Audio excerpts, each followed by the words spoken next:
Pogovor o.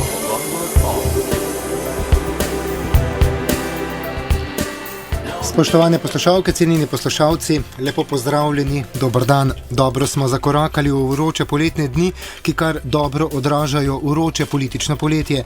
Za nami so evropske volitve in referendum o arhivih, pred nami pa skoraj najpomembnejši trenutek leta, državnozborske volitve. Znova bomo volili svoje predstavnike, ki nas bodo, oziroma naj bi nas v državnem zboru zastopali prihodnja 4 leta, če se bo vse dobro išlo. V delu preteklosti in načrtih za prihodnost se bomo danes pogovarjali s predsedniki 3 tako imenovanih pomladnih ali desnih strank. Lep pozdrav želim predsednici Nove Slovenije, gospe Ljudmili Novak. Dober dan. Dober dan, predsednik Slovenske demokratske stranke, gospod Janez Janša. Ja, dober dan, lep pozdrav. In lepo pozdravljeni predsednik Slovenske ljudske stranke, gospod Franc Bogovič. Lep pozdrav.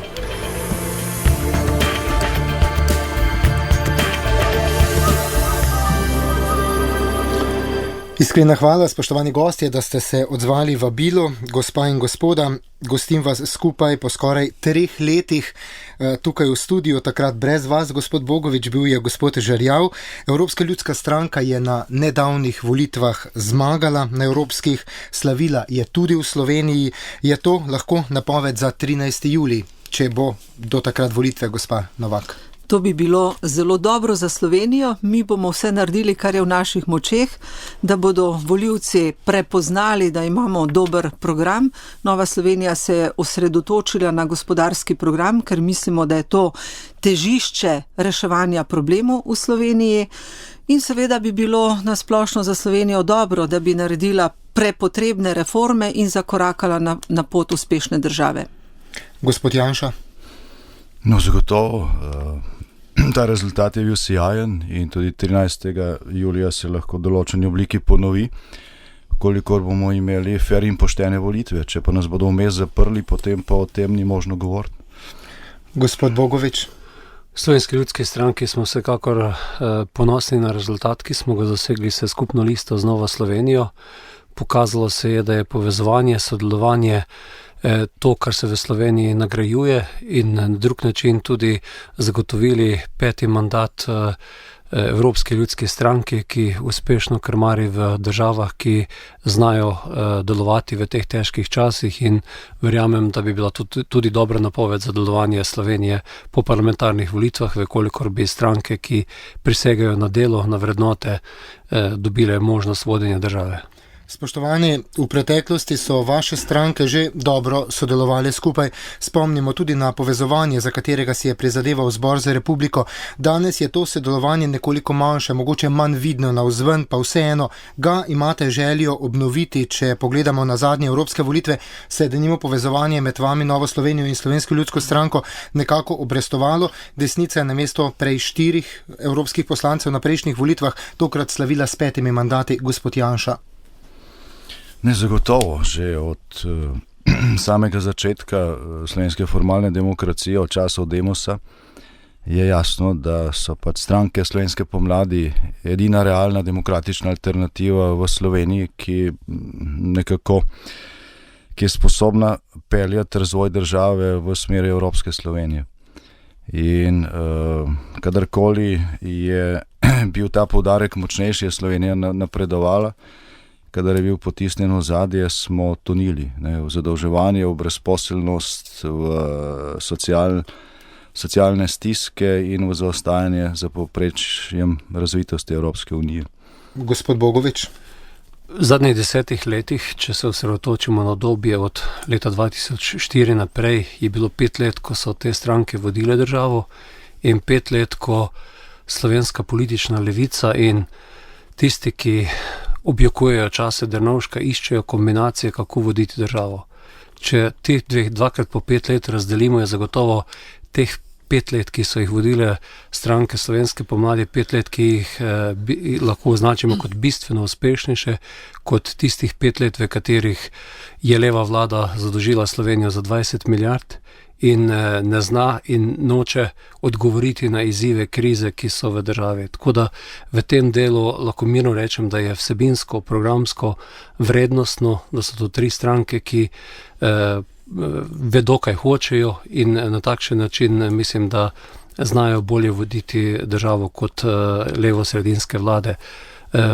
Res pa je tudi to, da bo potrebno počakati na rezultate volitev in videti, ali lahko te stranke dobijo večino, podobno kot so na evropskih volitvah, čeprav moramo biti pošteni, da je realno rezultat evropskih volitev v mandatih 5-3, ko pa se šteješ procente, smo zbrali vsi skupaj dobre 40%, tako da mislim, da moramo biti pošteni, realni, po drugi strani pa tudi optimistični in povedati, kako vidimo Slovenijo v bodoče. Gospa Novak? Programsko sorodne stranke zagotovo lahko skupaj iščejo najboljše rešitve.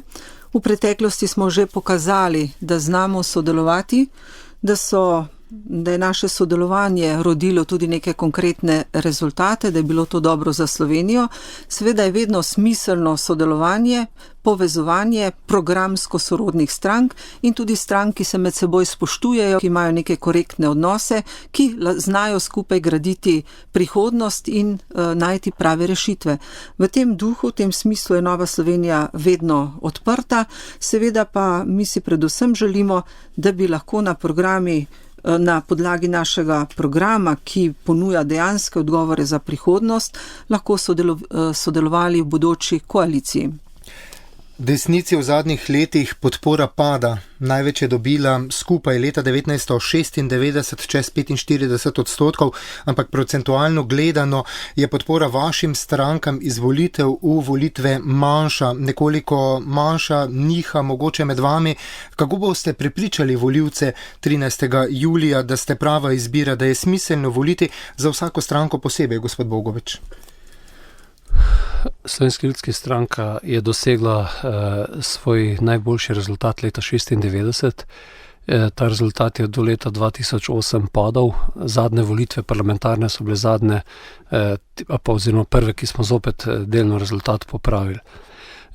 Zavedamo se, da je, kot sem že v uvodu dejal, v Sloveniji danes veliko eksperimentov, ki želijo predvsem z nekimi kombinacijami, ki dobijo tudi precej medijskega vzgona, političnimi kombinacijami postaviti neko novo upanje in v veliki meri na tem prostoru posegajo predvsem v sredinske stranke, kamor sodi tudi Slovenska ljudska stranka. Tako da mi se zavedamo, da so resne volitve, verjamemo tudi, da je to, kar se tudi pogovarjamo z Novo Slovenijo o programskem sodelovanju, verjamem, da lahko tudi širše o tem govorimo, tisto, kar na nek način daje zaupanje v to, da je tudi z tem programskim sodelovanjem močno govoriti večji krog volivcev in pridobiti zaupanje.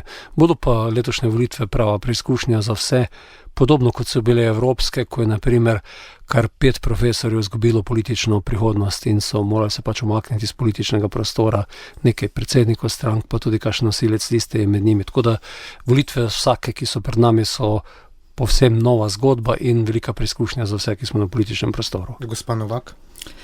Nova Slovenija je do sedaj že dokazala, da je zanesljiv partner koaliciji, da ima rešitve za obstoječe probleme. Krščanska demokracija igra v Evropi izredno pomembno vlogo in naš program temelji prav na programih evropske krščanske demokracije. In do sedaj smo se pokazali kot zanesljiva stranka, na katero lahko računajo partnerji. Ponujamo dobre rešitve in menimo, da je bolje staviti na preizkušene recepte, kot pa na neke nove obraze. Če pogledamo levo, desno, kot pač v Sloveniji delimo, na desnem političnem polu, na pomladni stranki je nastajalo manj novih strank. Če pogledamo na levem polu, socialdemokrati, tisti zelo levi, pravzaprav tudi nimajo največje podpore. V sredini so se pa ustanavljale neke nove stranke, za katere se ni takoj vedlo, ali so bolj leve, ali so malo desne, ali kako. Recimo Državljanska lista je bila za obe strani tako rekoč sprejemljiva, ali pa se je za tako predstavljala. Torej, in te nove stranke potem nagibajo tehtnico na eno ali drugo stran. Tako da bodo tudi v prihodnosti prav te stranke odločale o barvah koalicije. Seveda v Novi Sloveniji bomo delali na tem, da bomo tudi mi tista pomembna stranka, ki bo odločala o barvi koalicije. Dejstvo pa je, da se eksperimentiranje z novimi strankami še ni končalo, to se kar nadaljuje. Gospod Janša, podpora desnim strankam? No, deloma ta vaša ugotovitev drži, ne povsem, ker je tudi nekaj izjem, recimo Slovenska demokratska stranka je doslej na volitvah 5-krat zmagala, 2-krat na lokalnih, 2-krat na evropskih, nekrat na državnozborskih, 2-krat oziroma 3-krat pa smo bili tej zmagi zelo blizu, smo zaostali minimalno. In recimo na zadnjih lokalnih volitvah smo mi močno popravili odstotek vseh glasov, ki smo jih dobili v proporcionalnem delu lokalnih volitev, glede na vse prejšnje volitve. In letos nameravamo jeseni narediti na lokalnih volitvah še korak dlje. Veliko energije smo vložili v to in Slovenska demokratska stranka dosega relativno uravnotežen rezultat tako na podeželju kot v mestih. Zdaj, ta del vaše ugotovitve, ki drži, pa je seveda vezan predvsem na stalno zmanjševanje volilne udeležbe v podeželskem delu Slovenije. Tukaj je ta trend zelo opazen. Recimo, mi smo na 2 volitvah, kjer na državnem nivoju nismo bili relativni zmagovalci, vseeno zmagali v 5 od 8 volilnih enotah, ampak ker je bila v ljubljanskih volilnih enotah in na primorskem volilna udeležba toliko višja, se je zaradi proporcionalnega volilnega sistema seveda to prelilo v končni rezultat in tukaj smo bili nekoliko prekratki. Zakaj ljudje na podeželju vse manj hodijo na volišča, pa je predvsem vprašanje razvoja Slovenije.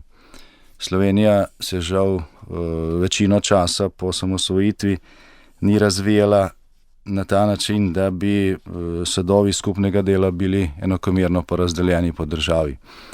Smo zelo centralizirana država, v Ljubljano se steka ne samo denar, ampak tudi pristojnosti, kader in vse ostalo. Je še nekaj regionalnih središč, ki deloma to posnema, vendar pa gre v glavnem se v Ljubljano, kjer se beleži 130 ali pa 140, 135 odstotnih točk evropskega povprečja, dočim imamo severovzhodno Slovenijo, kjer je na polovici tega in je življenjski standard bistveno nižji in izhodišne možnosti ljudi, ki se rodijo tam, otrok, so še enkrat manjše za uspeh v življenju kot za tistega, ki se rodi zraven fakultete ali bodoče službe v neki državni instituciji v Ljubljani. In tukaj je treba odkrito priznati, da smo tudi mi, recimo kot pomladni blok, kot pomladne stranke, zato, da bi bil ta razvoj bolj enakomeren, da se podeželje ne bi toliko zanemarjalo ali pa del izven Ljubljane ne bi toliko zanemarjali, naredili premalo, da smo podcenjevali to moč centralizma in da smo bili premalo pogumni, ko je šlo za to, da se nekatere privilegije ostro poreže in se s tem denarjem omogoči hitrejši razvoj v večjem delu Slovenije, v recimo vzhodni kohezijski regiji, ki je bila zapostavljena tudi v času samostojne Slovenije. In mnogi ljudje, seveda, ko so to spremljali, enostavno niso več verjeli, da volitve prinesejo kakšno spremembo. In mislim, da na tej točki Slovenska demokratska stranka bo to naredila, ampak mislim, da bi moral cel pomladni blok tukaj ponuditi zelo jasno razpoznavno številkami, opredmeteno alternativo, tako da bodo tudi ljudje na Goričkem pa na Kozjanskem, v Prekmurju, v Prlekiji, na Štajerskem videli možnost spremembe in šli na volišča. Prav v programi bomo govorili še o nadaljevanju, spoštovani gostje, tudi o tem, da se brezposelnost povečuje. Spomnimo samo na nedavno več kot 1000 brezposelnih delavcev Mure. Kdo bo tam prevzel odgovornost, nas bo zanimalo v nadaljevanju, predvsem zaradi tega, ker smo davkoplačevalci kar nekajkrat vložili v Muro, pa še v katero drugo podjetje. Pa mogoče še ostajamo pri strankah. Vse 3 ste članice Evropske ljudske stranke, ki poudarja krščanske vrednote. Te poudarjajo tudi vse vaše stranke. V čem so razlike med vami pri krščanskih vrednotah, spoštovani gostje, in zakaj menite, da so te v politiki potrebne, tudi denimo, kako jih vi živite, gospod Novak? No, jaz zagovarjam, da to, kar zagovarjaš v svojem političnem življenju, moraš tudi živeti. In pri svojem političnem delu izhajam prav iz krščanskih vrednot, ki so tudi vrednote krščanske demokracije. Pri nas v Novi Sloveniji poudarjamo spoštovanje človeškega življenja od spočetja do naravne smrti. Ne vem, če katera od drugih strank to tudi poudarja. Potem močno postavljamo v ospredje tudi družino, vrednote, poštenost, odgovornost, delo in pa svobodo vsakega posameznika, da spodbujamo njegovo ustvarjalnost, da si lahko s svojim poštenim delom tudi zagotovi dovolj sredstev za svoje preživljanje svoje družine. Seveda pa Nova Slovenija člani Nove Slovenije smo tudi prepričani, da je naša zgodovina izredno pomembna, zato želimo, da bi se raziskala, da bi se zapisala prava zgodovinska dejstva, da bi dostojno pokopali vse žrtve vojnega in povojnega nasilja, vendar ne na način ideološkega boja, ampak da bi to vse skupaj vodilo k neki spravi, če ne k spravi, pa vsaj k pomiritvi, in da bi na podlagi tega lahko drug z drugim živeli, sodelovali in pa predvsem gledali na to, da bomo delali za dobrobit naše skupne države. Gospod Janša. Evropska ljudska stranka ima v svojem programu neke temeljne vrednote, lahko bi jim rekli tudi krščansko-demokratske, vendar se običajno uporabljajo širši pojmi, ker se stranke v družini Evropske ljudske stranke tudi zelo različno imenujejo. Strank z imenom krščanski demokrati je približno dobra četrtina v celotnem članstvu, drugače pa je to pač zelo različno. Je pa seveda tisto, kar je bolj pomembno od imena, ta vrednostni oziroma vrednotni temelj.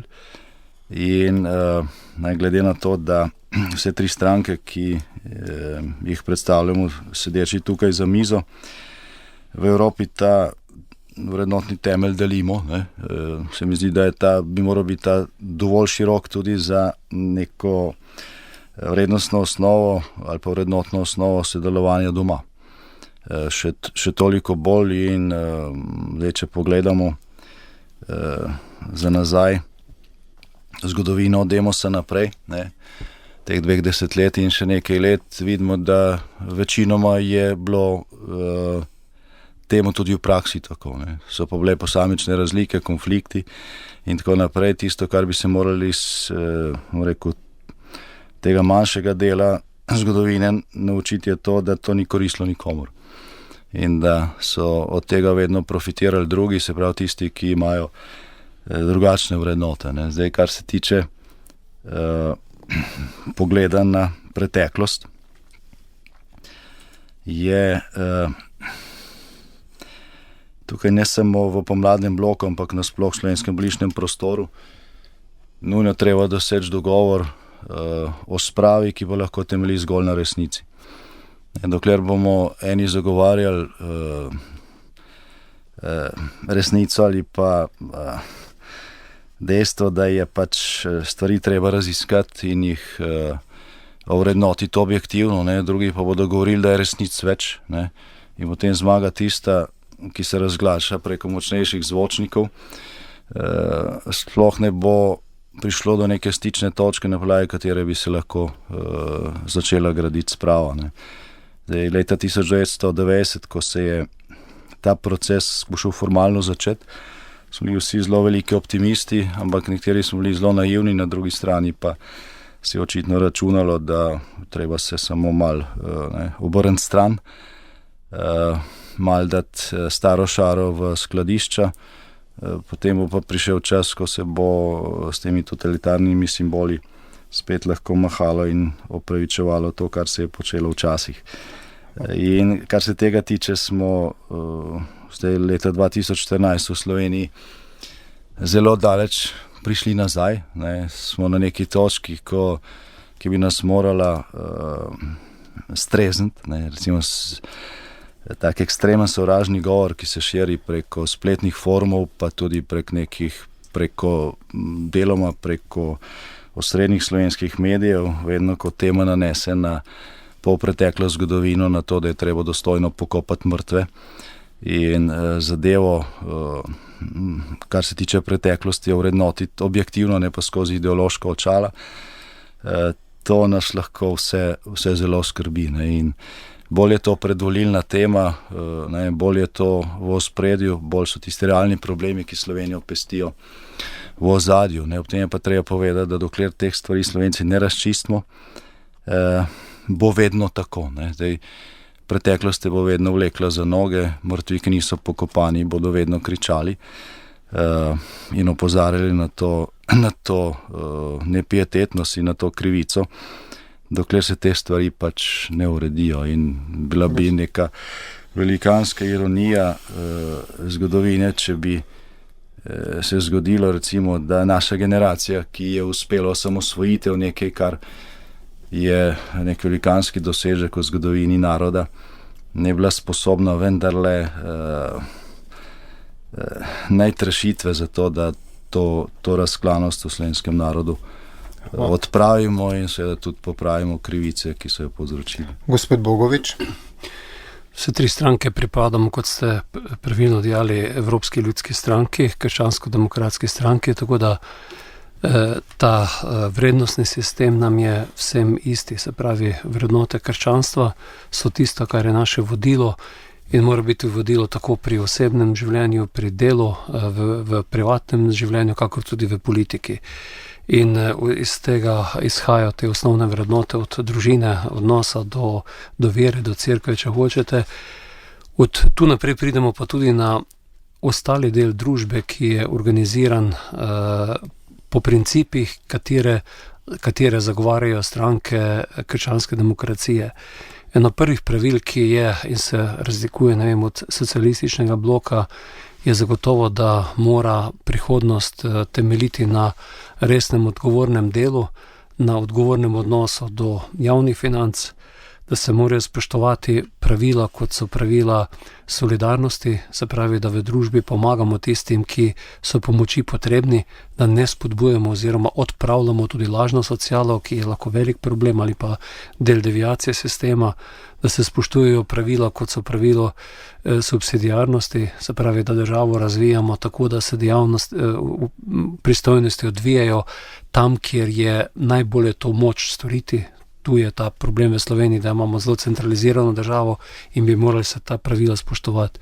En velik del stvari, ki sta tudi kolega in pa kolegica govorila, je pa tudi v tem odnosu do zgodovine in v slovenskem političnem prostoru je to velikokrat tudi prvo, ko pomislimo na levico in pa desnico.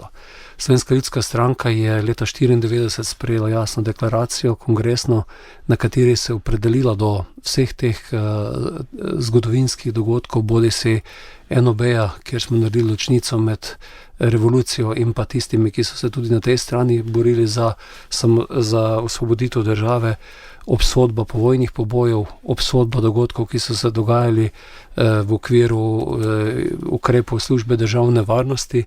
In zagotovo je eno od stvari, katero bi v veliki meri najbrž morali odpraviti že na začetku naše mlade države, tudi odnos do ljudi, ki so v prejšnjem sistemu imeli upravka z temi nečednimi posli. Danes, leto 2014, vidimo, da je to še vedno ena od osrednjih tem. Žal je nismo razčistili takrat, ko bi bilo to nujno potrebno in bi naredili, ne vem, če hočete, razliko med plevelom in semenom, med poštenostjo in pa to, kar ni pošteno. In mnogi tudi danes želijo enostavno na tej točki tudi potem ideološko razdvojiti slovenski prostor in mi imamo ob ostalih problemih danes še vedno to nerešeno vprašanje, ki hočete noče obremenjuje slovenski prostor in je neka cokla v našem razvoju. Gotovo pa rešitve ne bo tako dolgo, dokler stranke, bodisi leve, bodisi desne, ne bodo rekle, komunizem je komunizem, fašizem je fašizem in nacizem je nacizem. Pri nas govorimo zgolj o dveh, tretjega pa pogosto zamolčimo, ki nas je najbolj prizadel, pa v tem, kdaj drugič. Gospod Janša, v minulem letu smo poleg novih davkov največ, predvsem v medijih, brali o primeru Patria.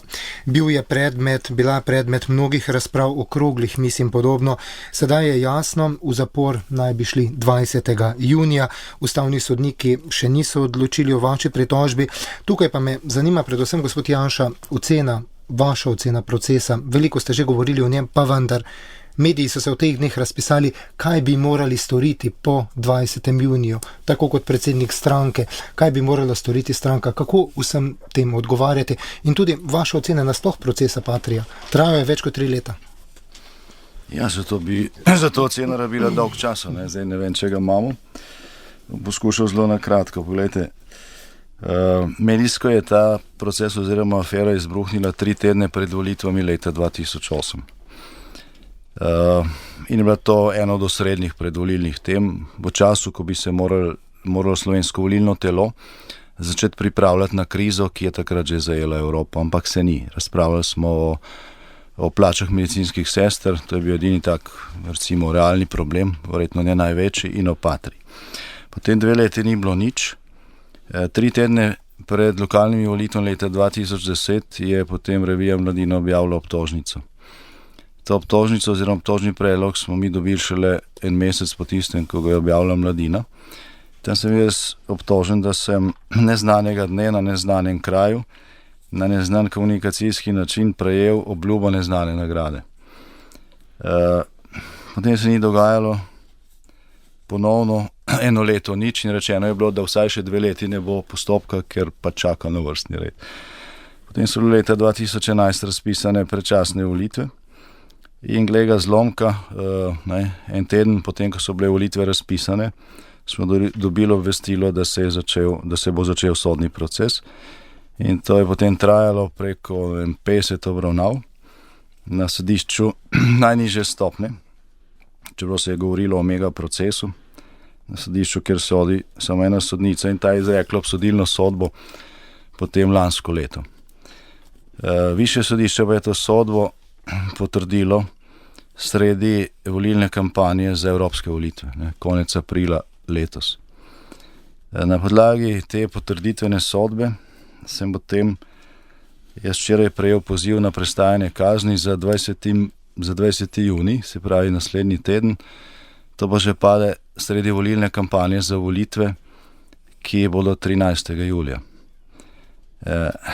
Zdaj, če bi se recimo en tak proces na ta način s takšnimi datumi odvijal v Belorusiji, bi to povzročilo oziroma ko je bil en podoben primer, ko se je predsednik opozicijske stranke v času, ko so bile že razpisane volitve, skušalo poslati zapor v Belorusiji, je bil to škandal svetovne razsežnosti.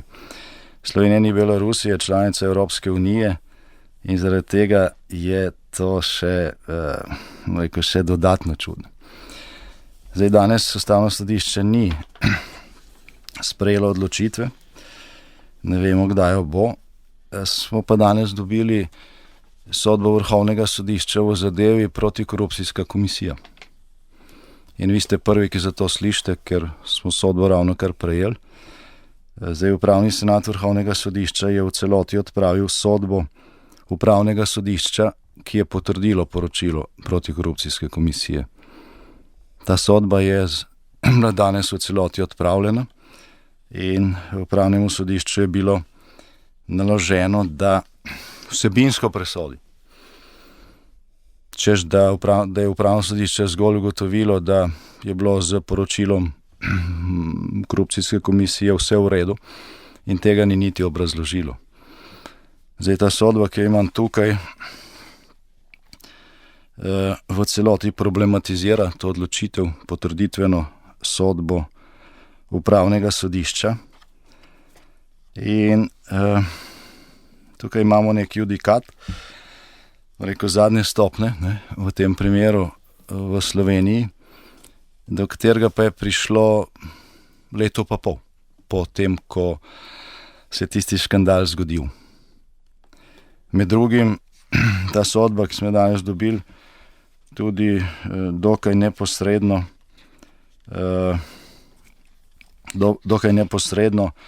problematizira način, preko katerega je korupcijska komisija tiste svoje ugotovitve sporočila v javnosti, način, ko je nekatera druga ravnanja opustila. Skratka, zakon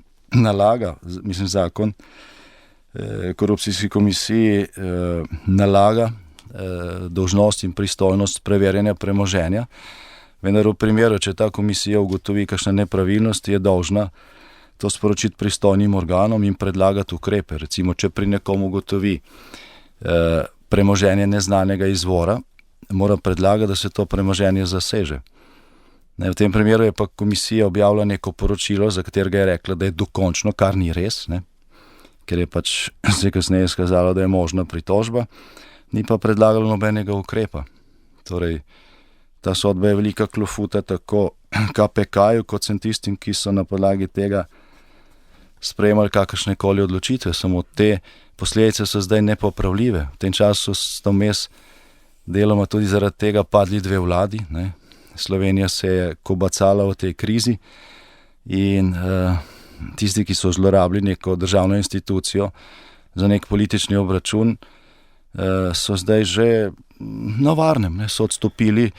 Nekdo je dobil dobro plačano službo v državni banki, tretji verjetno nekje v evropskih institucijah, nihče ne bo odgovarjal. Gospod Janša, mogoče kaj po 20. juniju? No, to je vprašanje, ki ga jaz naslavljam na vse vas in tudi na vse naše poslušalce. Ali se vam zdi, da bodo volitve 13. julija v pogojih, ko se zapre predsednika stranke, ki lahko zmaga na teh volitvah, fer in pošten, na podlagi takšne sodbe? Gospod Novak in gospod Bogovič, proces Patria se je vlekel več kot 3 leta. Tukaj me zanima vajna ocena učinkovitosti slovenskega sodstva. Ni edini primer, ki je trajal tako dolgo. Spomnimo na Čisto lopato, pa na napake pri primeru Balkanski bojevnik in podobno. Nekateri so kar mirno odkorakali iz zapora v primeru Balkanski bojevnik in se sedaj skrivajo nekje na Balkanu. Na kakšen način po vaše okrepiti in povečati zaupanje v pravosodni sistem? Zdi se, da je pravosodni sistem zaupanje prav zaradi tovrstnih primerov izgubil, gospod Novak. Vsi se zavedamo, da je slovensko sodstvo premalo učinkovito. Predvsem bi rekla, da je bilo še manj učinkovito v preteklosti in zato imamo toliko primerov tudi med drugim gospodarskega kriminala. Če bi bilo sodstvo že od vsega začetka bolj učinkovito, sem prepričana, da bi se lahko marsikaj preprečilo oziroma bi bilo to sporočilo ljudem, da se ne splača krasti. Tako so pa kar zaupali, da se nikomur ne bo nič zgodilo in zato smo danes tukaj, kjer smo, kjer se je pokradlo veliko državnega premoženja, kjer niso bile pogodbe plačane, kjer, podjetniki ne dobijo zadoščenja oziroma njihovo premoženje ni zavarovano in tako naprej. Torej, dejansko ni vse v redu in tudi Slovenci nimamo velikega zaupanja.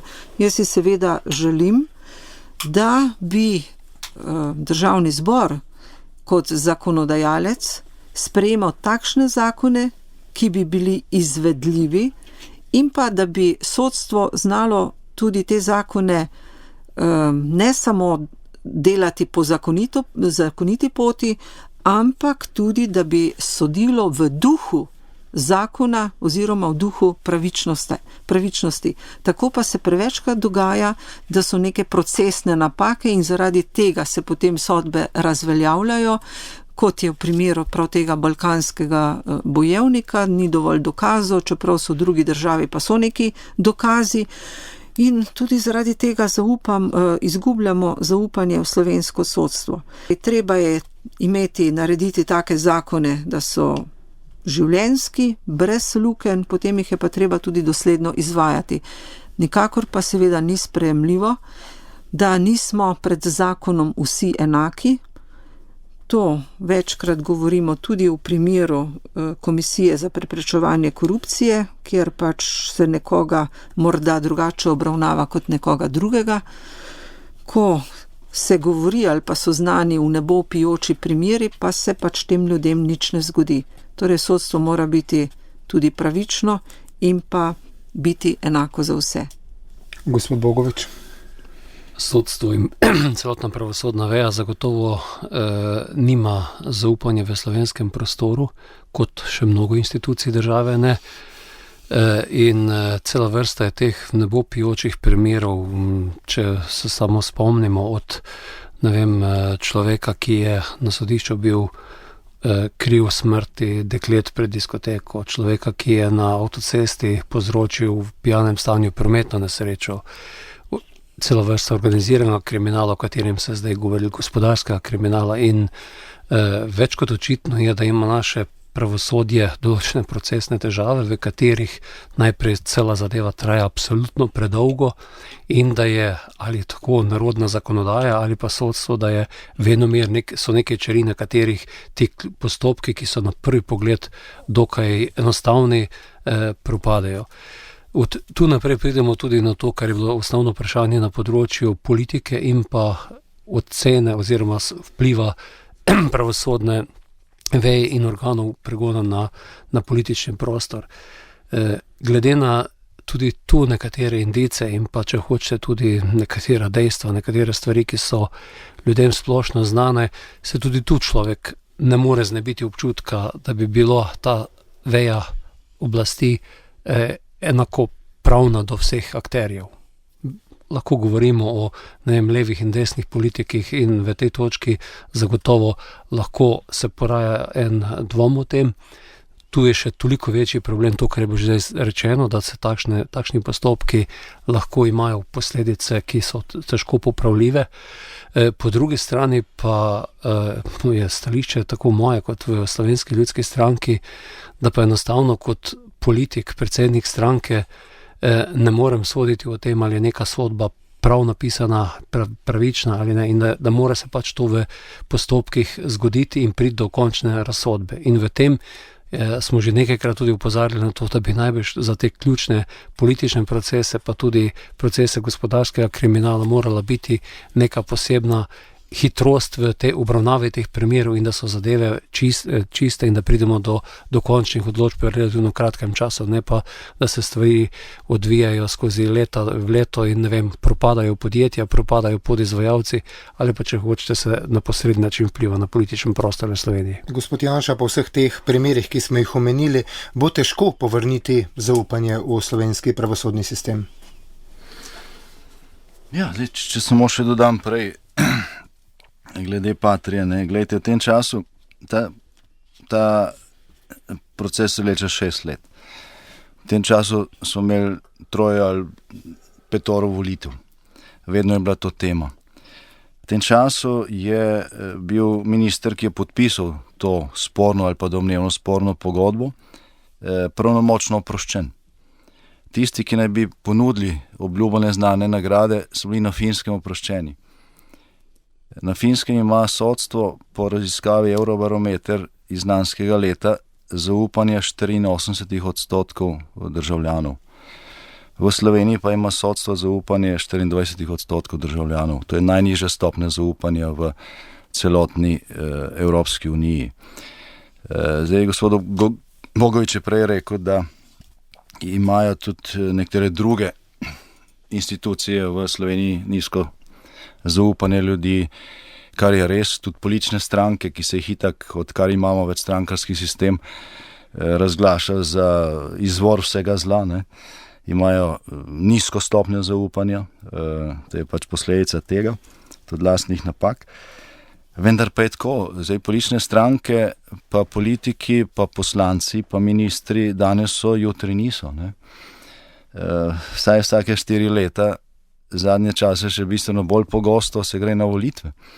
In ljudje lahko presodijo, ali je nekdo upravičil zaupanje ali ni upravičil zaupanje. In to ni tak problem, ne.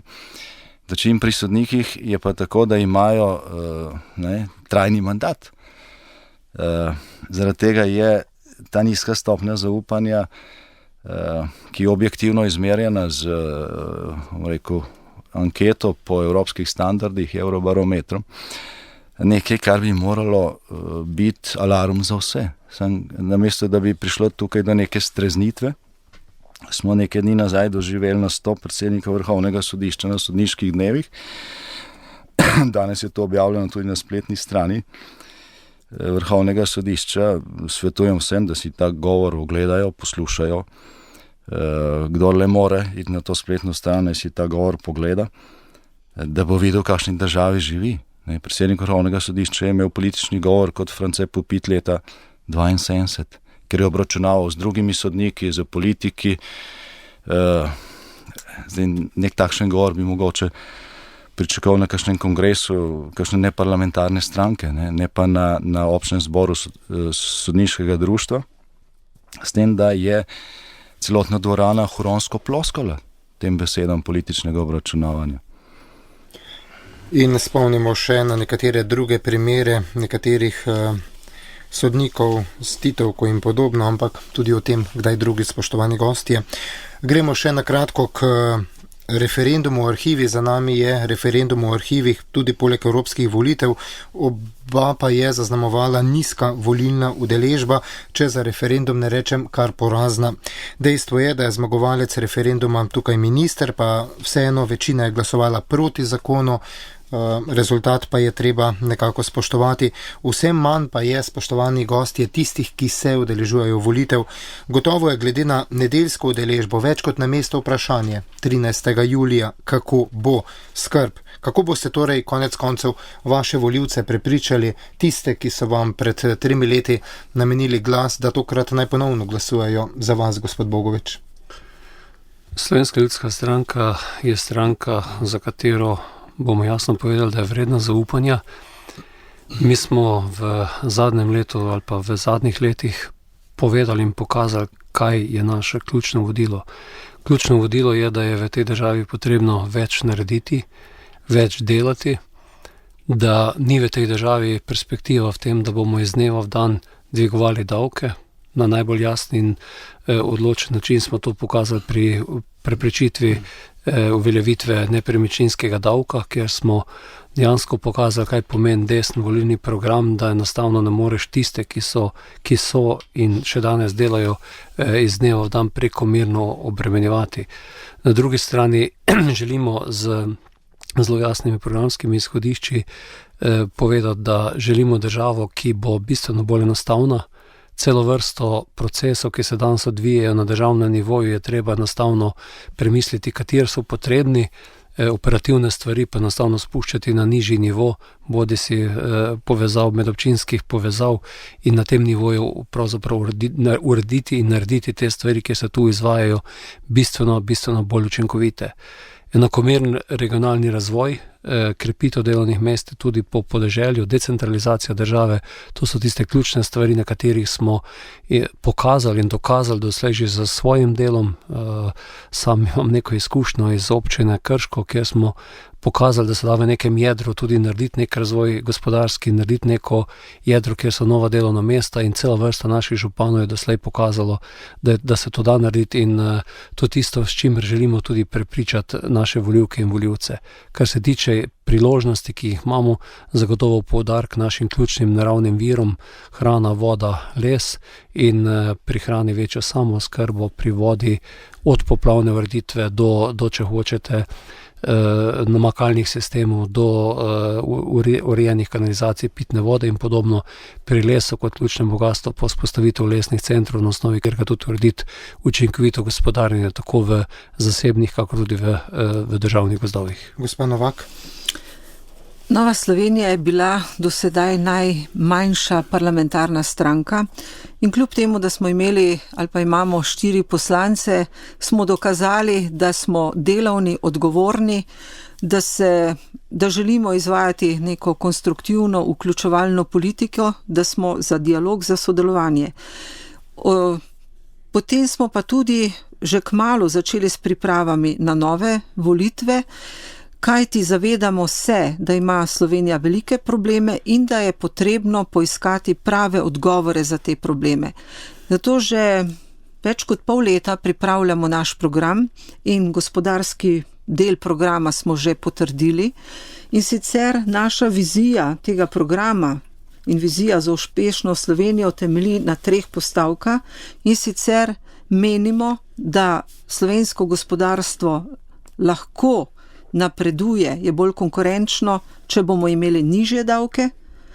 Potem potrebujemo enostavnejše postopke, še posebej pri delu javne uprave, kajti vemo, da koliko časa čakamo na različna dovoljenja, kako imamo zakomplicirane postopke, tako da mnogi obupajo, ko hočejo bodisi odpreti podjetje, bodisi se ukvarjajo s prevelikimi davki, zaposlovanjem in tako naprej.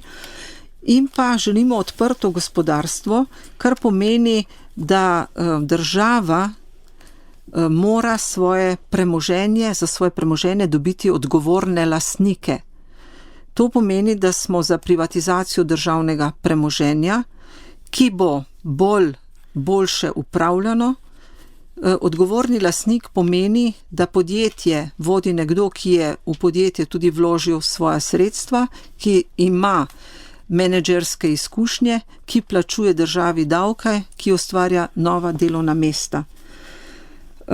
Nas pri tem vodi tudi delo Evropske krščanske demokracije in prav stranke Evropske krščanske demokracije, tudi znotraj Evropske ljudske stranke, so v Evropi dokazale, da imajo rešitve, kajti prav nekatere države, ki so se znašle v krizi, so jih prav te stranke izpeljale iz krize, ker menimo tudi, da lahko toliko trošimo, kot pridelamo, kot ustvarimo, da prekomerno zadolževanje države ni na mestu, torej se zavzemamo tudi za urejene finance. Gospod Janša. No, mi smo alternativni vladni program predstavili že marca. Nekako smo vedeli, da se bliža konec mandata te vlade, ker je bilo očitno, da je vlada v razsulu in v kaosu in da razpadajo celo največje vladne stranke. Zato smo se seveda dela lotili pravočasno. V petek bo naš strokovni svet predstavil konkretizacijo tega programa. To je program, katerega vsebino lahko strnemo že z tem, da povemo, kakšen je naslov. To je program za gospodarsko rast, pravičnost in nova delovna mesta v gospodarstvu. Zdaj, cilj tega programa pa je, da se zaustavi ta negativni trend, v katerem je Slovenija danes, da se omogoči mladim, da bodo dobili delo doma. Danes imamo pred seboj žalostno sliko, ki se skriva, tudi na ta način, da se ponovno recimo Patria pred volitvami lansira kot glavna tema, pa da je glavna tema vsak dan ustanavljanje neke nove stranke. Ne govori se pa o realni sliki, v kateri Slovenija danes je. Niti, seveda, če ne govorimo o kritičnem stanju, se tudi ne pogovarjamo o rešitvah.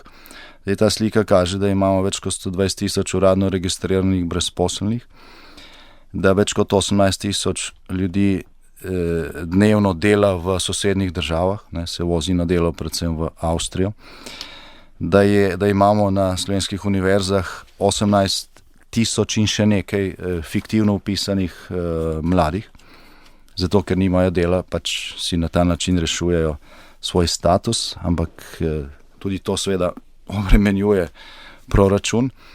In da imamo še na tisoče ljudi, ki niso nikjer zajeti v nobeni statistiki, in da je ta številka, če ji prištejemo še več kot 250 tisoč ljudi, ki so nekje pod pragom revščine, šokantna, ne? Da še nikoli ni bila takšna.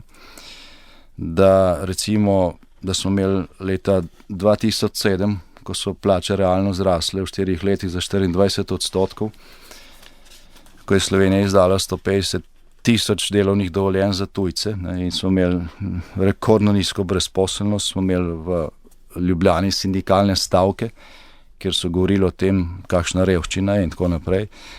Ne, zdaj je to dejansko problem, pa ni nobenih sindikalnih protestov, nobenih ljudskih vstaj, nihče ne protestira proti temu. Zdaj glavna tema je, ali se bo predsednika Slovenske demokratske stranke pravočasno poslalo v zapor, zato da bo konkurenca manjša na volitvah. Mi kljub temu, da nas skušajo obremenjevati z vsemi drugimi stvarmi, pripravljamo oziroma smo že pripravili konkretne rešitve, izračune, ki jih bomo predstavili v petek in ki bodo skušale zajeziti ta negativni trend. To so konkretne rešitve, tako kar se tiče razbremenitev srednjega sloja v Sloveniji, potem razbremenitev podeželja.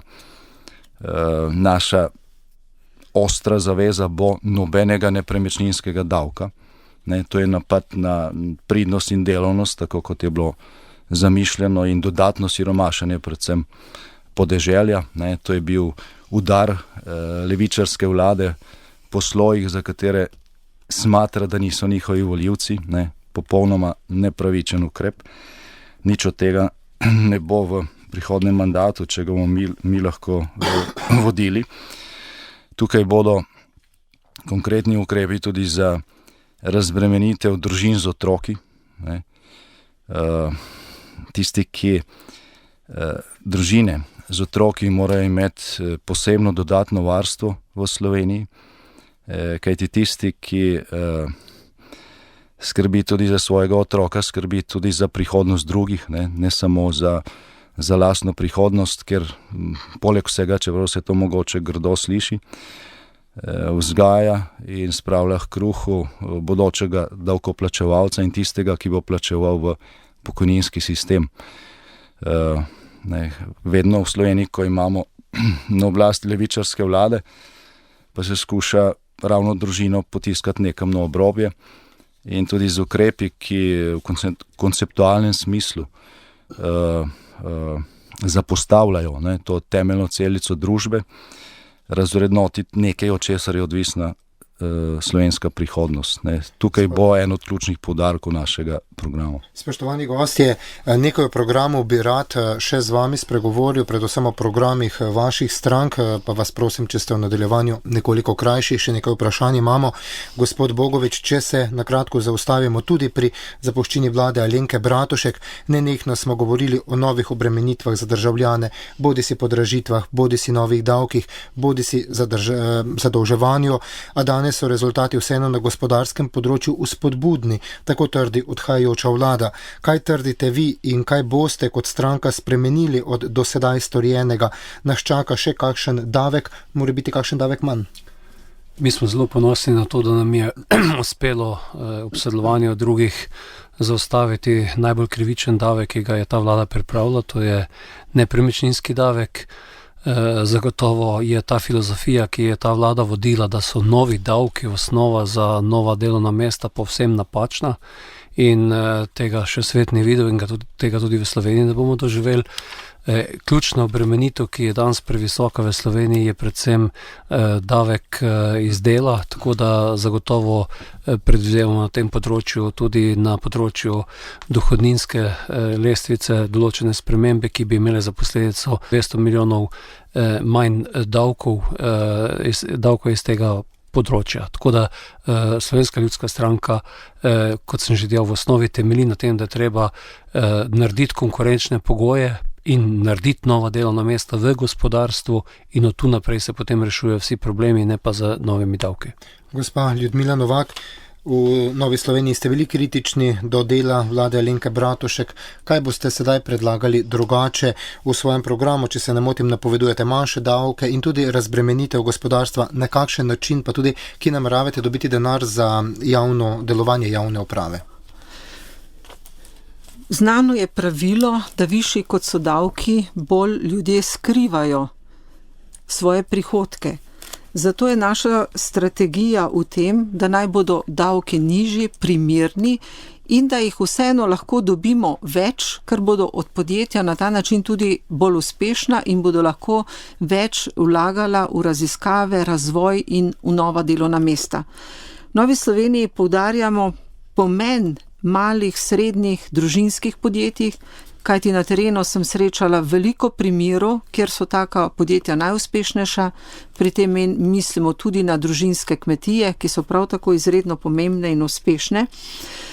Prav tako pa se zavedamo, da več kot bo delovnih mest, več kot bo zaposlenih ljudi, tukaj še posebej mislim na mlade, več bo vplačanih tudi prispevkov in više bodo tudi oziroma laže bomo izplačali tudi pokojnine. Vse to je povezano.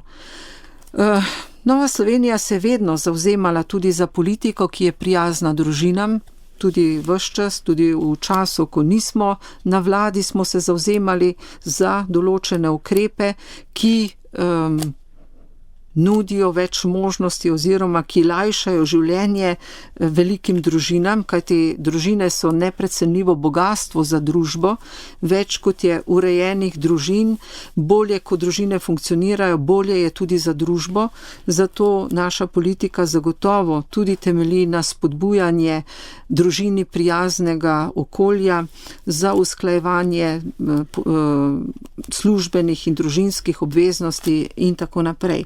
Skratka, ustvarjati želimo okolje, v katerem ki bo ljudi spodbujalo k delu, ki bo ljudi spodbujalo tudi k plačevanju davkov in pa tudi k vlaganjem v nova delovna mesta. Javna uprava?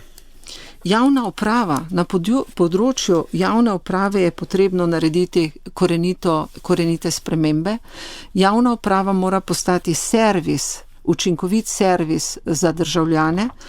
Spostaviti želimo tudi odgovornost zaposlenih v javni upravi, kajti s tem, ko ne dobijo dalj časa nekih dokumentov, ki jih nekdo nujno potrebuje, nastaja tudi materialna škoda, zato želimo povečati tudi odgovornost zaposlenih v javni upravi do svojih, torej odgovornost, da bodo tudi odgovarjali za svoje delo. In pa bolje nagraditi tiste, ki so pridni, ki so odgovorni, in pa seveda tudi možnost odvzeti tistim, ki ne delajo dobro.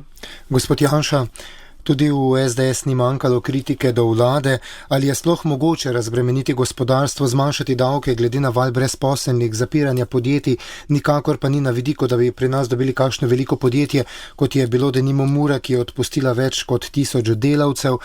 Ob tem me zanima tudi vaš pogled na to.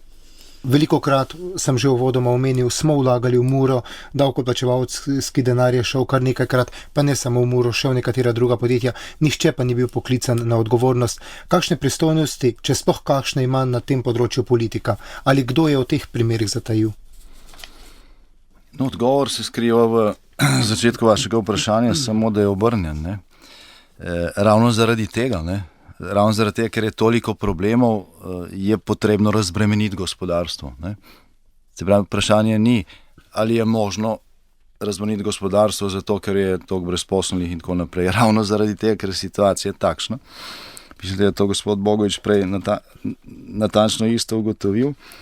Je pač potrebno razbremeniti tiste, ki bodo ustvarjali nova delovna mesta. Ne? In kot je rekla prej gospa Novakova, če bo več delovnih mest, bo tudi več denarja za javni sektor, za skupne storitve, za skupno dobro, za skupno blaginjo. Seveda se to lepo sliši, ampak kljub temu, da mogoče te stavke kdo jemlje kot frazo, so pomembni, ne? Ker tukaj je bistvena razlika v konceptu reševanja krize, recimo med nami in med temi, ki so vodili vlado v zadnjem letu ali pa v času 2008-2011.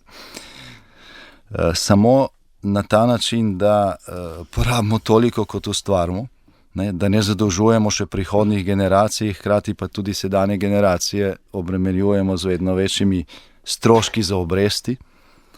Samo na ta način bo Slovenija išla iz krize, sicer bo pa po spirali šla vedno globlje. In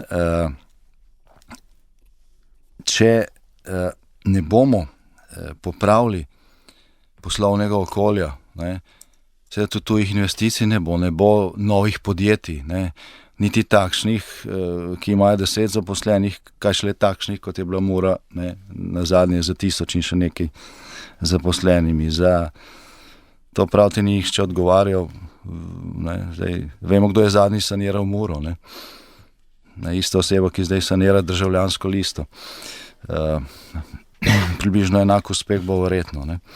Kar se tiče tujega investitorja, ki pogleda Slovenijo, vidi tukaj veliko prednosti. Ne. Slovenija ima še vedno neko relativno razvito srednjeevropsko infrastrukturo, Slovenija je lepa, ne, blizu so stvari, tudi evropski centri so blizu in tako naprej. Ta splošna slika ni tako slaba, ne. Znanje tujih jezikov, izobrazbena raven, tudi mladih, je relativno ugodna, ne. Potem pa se pride do davkov, se pride do birokratskih ovir, se pride do počasnih postopkov, se pride do nestabilnosti, kar je najhuje, ne. Tisti, ki nekam investira, želi narediti nek predračun za naslednjih 10 let. Ne, pa v Sloveniji pa naleti na vlado, ki obljublja samo zviševanje davkov, ne, pa na predsednika recimo Socialdemokratske stranke bivšega, ki je dejal, da edini problem za slovenske javne finance je to, da so davki prenizki. Ne, pa da ne bilo nobenega problema, če ne bilo davčne reforme 2007, ko smo odpravili recimo davek na plače. Če mi takrat ne bi odpravili davka na plače, bilo v tem trenutku v Sloveniji še kakšnih 30 000 več brezposelnih, ker bi številna podjetja ne prenesla tega stroška. Spoštovani gostje, za stavek komentarje bi vas rad, pravkar je prišla novica, Ustavno sodišče je na današnji seji v 2 primerih zavrglo in v enem zavrnilo pobude za oceno ustavnosti odloka o razpustitvi Državnega zbora in razpisu predčasnih volitev. S tem je omogočilo izvedbo parlamentarnih volitev 13. julija. Ste takšno odločitev pričakovali, gospod Bogovič? Samo moram reči, da sem pričakoval takšno odločitev. Jasni so ti ustavni roki po razpustu parlamenta, kdaj se morajo volitve izvesti, tako da je ta ustavnopravni vidik zagotovo bil pričakovan na tej strani, vsebinski pa še toliko bolj, kajti takšen kaos, kot ga imamo sedaj v državi, bi imeli, kolikor bi bile volitve jeseni vse do Božiča. Jaz mislim, da je prav, da to poletje politika, ko gre običajno na parlamentarne počitnice, oddela to, da se stavi novo, boljšo vlado. 13. julija dobimo kompetenten parlament in s septembrom novo vlado, ki se bo takoj spoprijela s problemi, ne pa da imamo to utrujenje države še do jeseni in pa do novega leta. Gospod Janša? No, meni osebno ni jasno, kaj so pobudniki želeli doseči, ne? Ker če bi se volitve predstavljali še, čim dlje bi se predstavljale v tej situaciji, teže bile posledice, ne, kot je bilo pravkar rečeno. In tisti, ki je to predlagal, je enostavno, ne vem, zagovornik kaosa, očitno mora neke koristi od takšnega stanja. Niti predsedniku države, niti Ustavnemu sodišču v okviru ustavnih pooblastil ne preostane nič drugega, kot da spoštuje ustavo. Ne. Gospa Novak? Sama sem tudi pričakovala takšno odločitev, kajti prav Ustavno sodišče je tisto, ki mora prvo spoštovati ustavo in v tem primeru je zagotovo ustava nad našimi željami in nad počitnicami.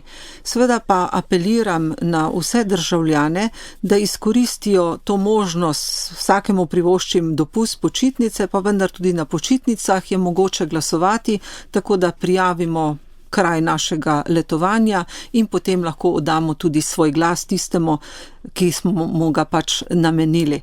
Tako da sem zadovoljna, za državo je to zagotovo najboljše, da čim prej izvedemo volitve. Volitve so dejstvo, ki ga ni mogoče preložiti, lahko ga bi prelagali iz meseca v mesec, ampak dejstvo je, da so pred nami, zato je najbolje, da jih izvedemo čim prej, da čim prej dobimo novo vlado, ki bo imela zaupanje državljanov in pa seveda, da se tista vlada loti tudi dela. Mogoče, če ob tem dodam, sam sem to možnost že izkoristil leta 2004, bil sem v tujini in takrat so mi v pravem času poslali glasovnico, tako da, to je možno, ampak tudi o tem več v naših informativnih oddajah. Še en krog kratek o vaših programih, potem pa bomo sklenili našo oddajo. Gospa Novak, kako je s področjem korupcije? Omenil sem že prej težave, ki jih do danes še ni nihče pojasnil. Spomnimo na milijonske dokapitalizacije podjetij, na doplačevanje skrajšanje delovnega časa v preteklosti. Skratka, veliko smo vlagali v nekatera podjetja, mnoga od teh, v katere smo vlagali, danes jih več ni. Šla so v stečaj ali pa so tik pred njim. Nihče pa nikogar ne pokliče na odgovornost. Ali to vaš program predvideva, si boste upali stopiti na prste, sicer niste stranke, policija, pa vendar z jasnimi opozorili, morebitnimi objavami pokazati, kam je šel denar in kdo je odgovoren za nepravilno porabljena sredstva? V Novi Sloveniji smo vsekakor za transparentno poslovanje. Nimamo nobene uvidevnosti do vseh tistih, ki so koruptivni.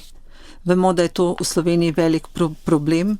Želimo pa ukrepiti vse tiste organe, ki lahko uspešno rešujejo te probleme, ki lahko delajo na tem, da se bodo storilci razkrili. Okrepiti želimo, torej NPU tudi, morda tudi finančno policijo vzpostaviti. S tem ne želimo, da bi prestrašili ljudi, ki želijo delati, jih kaznovati, če pri delu naredijo napake.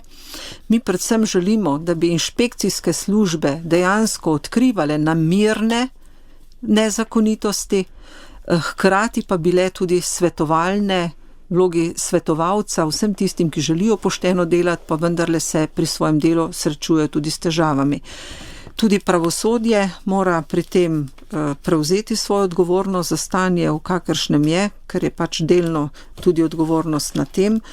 In pa leglo korupcije so zagotovo bila tudi državna podjetja, kjer so bili politično nastavljeni menedžerji, vodstva, nadzorni sveti, ki niso zadostno upravljali svoje funkcije. Velik problem so nadzorni sveti, ker nadzorniki niso tudi odškodninsko odgovarjali za škodo, ki je bila povzročena. Gospod Janša, pereči problem je tudi zdravstvo, če samo spomnimo na pogodbe, ki se vrtijo v milijonskih zneskih pri gradnjah posameznih oddelkov, stavb in podobno. Potem je tukaj reorganizacija, celo zapiranje nekaterih zdravstvenih zavodov, da ne govorimo o razlika med cenami pri izvajalcih. Skratka, nobeni vladi do sedaj ni uspelo stopiti na prste tem lobijem, stricem iz ozadja, kakorkoli jim lahko rečemo, v zdravstvo. Nobeni vladi to ni uspelo, tudi to je eden od resorjev, na katerem se najhitreje menjujejo ministri. Vaš program na tem področju prihodnje, ga stranka ima? Ne, stranka ga ima in tukaj je zelo pomembno, da se najprej naredi ukrep, ki smo ga poskušali že v zadnjem mandatu, vendar so bili prekratki.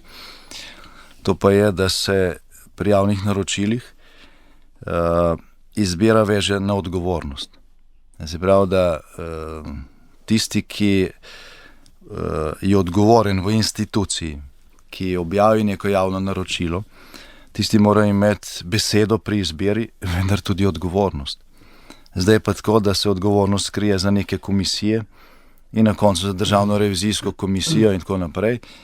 In se potem vsa ta ozadja osredotočijo na prirejanje razpisov in na to, da na koncu se ugotovi veliko oškodovanje, odgovorni pa nihče. Da tam so neke komisije in preden se ugotovi, zakaj je pravzaprav šlo,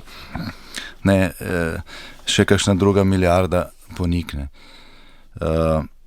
Se pravi, v celem sistemu je najprej treba zagotoviti preglednost, transparentnost, odgovornost vezati na osebo, ne na komisije in na postopke in na neko okolje in na nek sistem, ki omogoča, po mojem mnenju, 30 do 35% večjo porabo davkoplačevalskega denarja pri javnih naročilih, ne samo v zdravstvu, tudi drugod v celem javnem sektorju, kot pa je to racionalno. Se pravi, ista storitev ali pa iste produkte zasebni sektor, zasebni podjetniki v povprečju dobijo v Sloveniji za 30 do 35% ceneje kot javni sektor, ker ni odgovornosti, ker je sistem tako postavljen.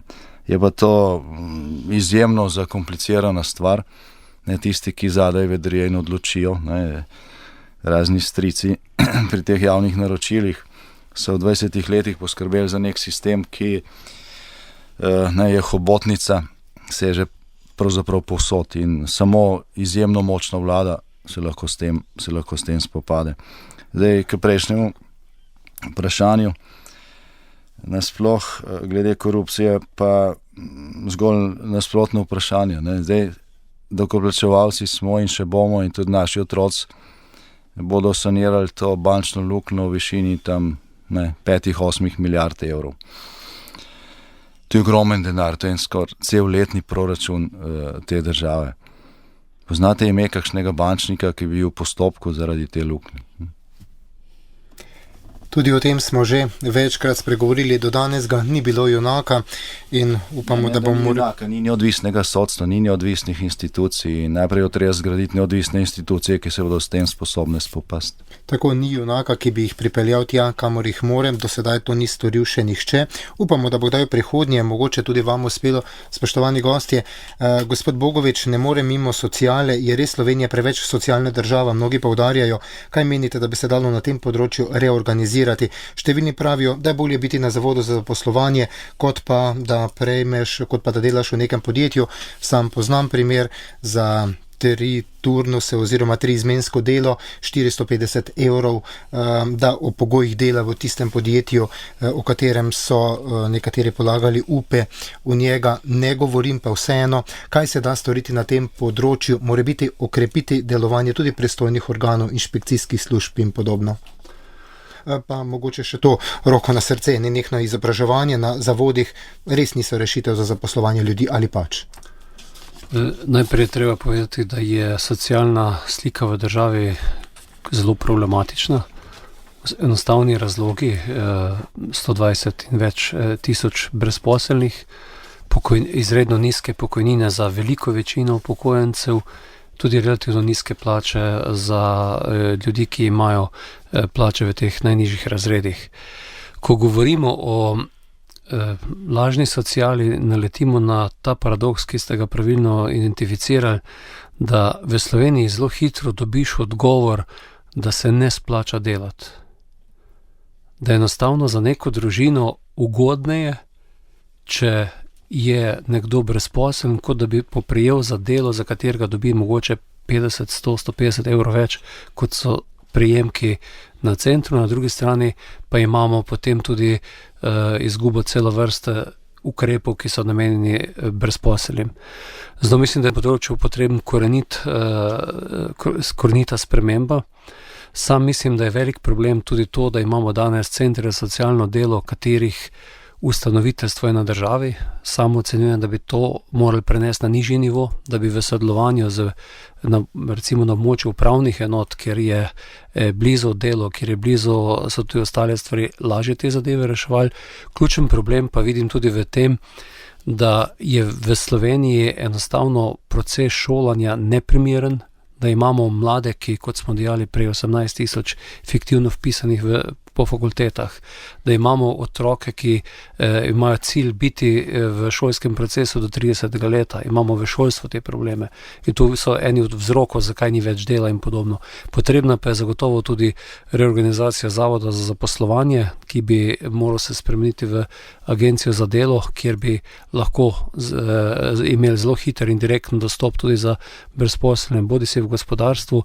Sam pa mislim, da je v razmerju, ko imamo 120 tisoč brezposelnih in slabih 160 tisoč ljudi v javnem sektorju, tu priložnost, da bi tudi s temi ljudmi delno razbremenili javno porabo, tako na področju sociale, izobraževanja, izvajanja kakšnih javnih služb, in v tem delu bi, po mojem prepričanju, tudi če bi te ljudi vključevali v dela, ki imajo korist širše za družbo, v nekem trenutku mogoče tudi posegli na področje sive ekonomije in koga tudi prej spravili v redni proces, kajti iza vsega tega je tudi še eno polje sive ekonomije, kjer je ta ločnica med tistim, ki je na zavodu, in med tistim, ki dobiva zelo nizko plačo, zelo mamljivo, da se v vmesnem času ljudje ukvarjajo z tem in na ta način vsi skupaj izgubljamo. Tako da tu je potrebno velika sprememba, predvsem pa upam, da bojo čim prej s konkurenčnimi pogoji v gospodarstvu višje plače in da se bo v Sloveniji splačalo delati, kajti brez dela ne bo jela, to je star pregovor in to je naša osnova za delo naprej. Spoštovani gostje, pred zadnjimi državnozborskimi volitvami sem zapisal v komentarju z naslovom Čas je za 3P. Kar nekaj poslušalcev je ogorčeno pisalo, češ, da si tega ne bi smel dovoliti omeniti ali pisati. V komentarju sem med drugim opisal, da smo imeli že skrajno levo vlado, pa levo z desnimi in desno z levimi strankami, če tako pavšalno ocenim, nismo pa še imeli čisto desne vlade. Danes je to dovolim ponoviti oziroma vas vprašati, spoštovani gostje. Je čas za desno vlado? Ste pripravljeni na sodelovanje? Gospa Ljudmila Novak. Desna vlada v tistem kratkem času, kar je imela možnost vladanje, je vladala zelo uspešno, lotila se je pravih, konkretnih problemov. Če smo danes dobro drug drugega poslušali, smo lahko ugotovili, da imamo zelo sorodne programe, še posebej, kar se tiče gospodarstva. Vsi želimo tudi bolj pravično, pošteno državo, vsi tudi vemo, da z delom lahko da moramo delati in da samo na ta način lahko tudi zaslužimo. Torej na tem področju zagotovo ni takih velikih medsebojnih razlik, da ne bi mogli sodelovati. Vedno moramo biti tudi odprti za vse tiste, v primeru, da pač nismo samozadostni, da vsi tisti, ki imajo podoben program, podobne vrednote, se nam lahko tudi pridružijo. Jaz sama pa tudi vedno poudarjam, da med partnerji, ki sodelujejo, mora biti partnerski odnos, mora biti medsebojno spoštovanje in mora biti dobra koalicijska pogodba, v kateri se morajo rešiti bistvene stvari, bistven program in potem je treba se tega držati in delati in izvajati. Potem pa ne sme nobena stranka nekako izstopati, delati samo za svoje interese, ampak skupaj. In na koncu, ko pride do zaključka nekega mandata, mora biti jasno, da je to uspeh, jaz seveda računam na uspeh take vlade, da je to skupen uspeh. Ker če vedno potem si nekdo prisvaja vse zasluge, napake pripisuje nekomu drugemu, potem taki koaliciji gotovo ni zadovoljstva in ni prihodnosti.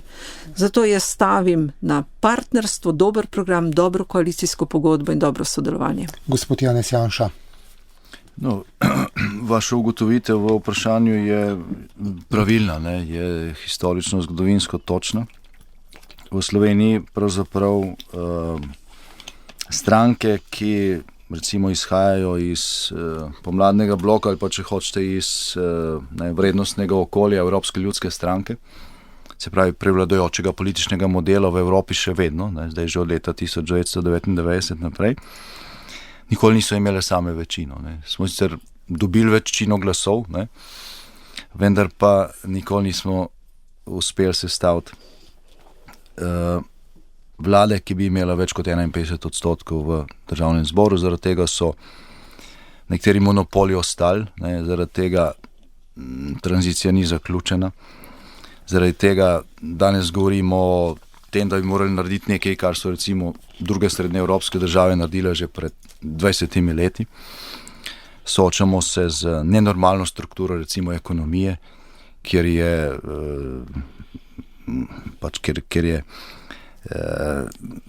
so podjetja v državnem lastništvu predstavljajo največji delež v Evropi. Slovenija ima največji delež podjetij v državni lasti v Evropi. Zdaj se je še cel bančni sektor nazaj vrnil.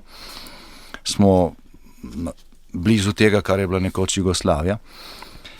In edina pot do tega, da se uveljavi koncept, ki Evropo že potegnil iz krize, Slovenija pa še mora, je pač, da ta blok dobi sam večino. Če se to ne zgodi, potem je edina na teh volitvah, potem je po mojem mnenju edina racionalna rešitev, da skupaj počakamo do naslednje priložnosti, ki bo prišla zelo hitro. Kajti če se po teh volitvah 13. julija, tudi zaradi tega, ker se za izločanje politične konkurence zlorabljajo državne institucije, zgodi še ena leva vlada, potem bo razpolovni čas naslednjega mandata še enkrat krajši, kot pa je bil v tem sedanjem primeru. Še ena nova leva vlada je najhitrejša pot do propada. Gospod Franc Bogovič. Slovenska ljudska stranka in obe pomladni stranki so vrednostno in programsko sorodne stranke. Kot sem že predjel, v zadnjih 10 letih so bile te stranke 5 let v koaliciji. Nikoli nismo imeli večine. Bojim se, da bo tudi na teh volitvah zelo težko doseči večino. Zagotovo so programska izhodišča v osnovo za neko koalicijsko pogodbo, v kateri je potrebno poiskati rešitev za to državo. In bilo katera od strank naših bi šla v neko levo vlado, v kateri bi prevladovala filozofija, ideologija, pa tudi gospodarska logika, ki je v zadnjih letih, bi enostavno skupaj z to vlado tudi izginila slovenskega političnega prostora. Zato upam na čim boljši rezultat in sam bi v teh pogovorih, ki bodo primeren čas za njih bo po 13. juliju, želel, če ne bo večine, da bi se najdla tudi stranka na levi sredini, s katero bi te 3 stranke sklenile širšo koalicijsko pogodbo in na nek način tudi pripravile odgovoren, kredibilen program, ki bi mu ljudje verjeli in ga bi tudi v 4-letnem obdobju izvedla. Predsednik Slovenske ljudske stranke, gospod Franc Bogovič, predsednik Slovenske demokratske stranke, gospod Janez Janša in predsednica Nove Slovenije, gospa Ljudmila Novak, iskrena hvala za obisk v studiu. Prosim. Hvala lepa. Pogovor sem vodil, Alen Salihovič, tehnična izvedba, Marko Zupan. Želiva vam prijeten večer še naprej.